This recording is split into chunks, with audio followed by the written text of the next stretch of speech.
ইনি হচ্ছেন বাজার পরিচালনাকারী। বাজারে কি বিক্রি করলো, কত টাকা বিক্রি করলো, কে কিনলো, কে বিক্রি করলো, এ সব কিছু আমরা এনার থেকে জানতে পারি। এনারা হচ্ছেন বাজারের সবচেয়ে বিজ্ঞ ক্রেতা।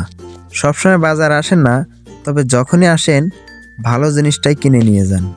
প্রাচীনকাল থেকে ইনি সম্ভ্রান্ত পরিবারের লোক, কিন্তু নিজের খামখেয়ালিপনায় সব হারিয়ে দেউলিয়া হয়েছেন। উচ্চবিলাসী মনোভাবের কারণে পকেটে পাঙ্গাসের টাকা নিয়ে ইলিশের দামাদামি করতে দুইবারও ভাবেন না। আগের ইলিশের দামে কেনা শাকার ফিশগুলো দিয়ে ঘরে ফ্রিজ ভর্তি। আপাতত নিজের পুকুরের পোনা মাছগুলো খেয়েই বেঁচে আছেন।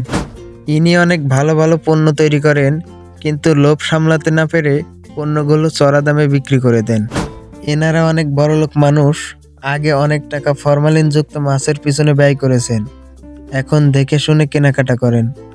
এদের মধ্যে একজন তেল বিক্রি করে প্রচুর টাকা ইনকাম করেছেন।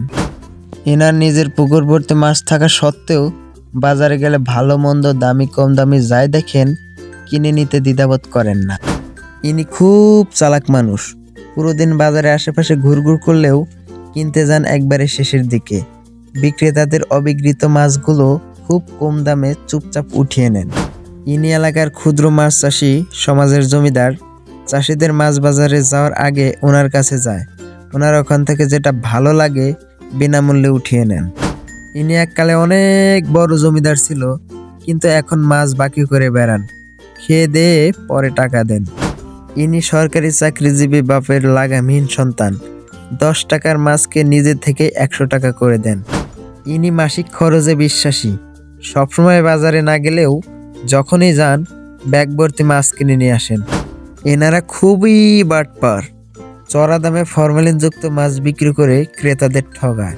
এনারা খুব সৎ ব্যবসায়ী, বেশি একটা ক্রেতাদের ঠকানোর রেকর্ড নেই।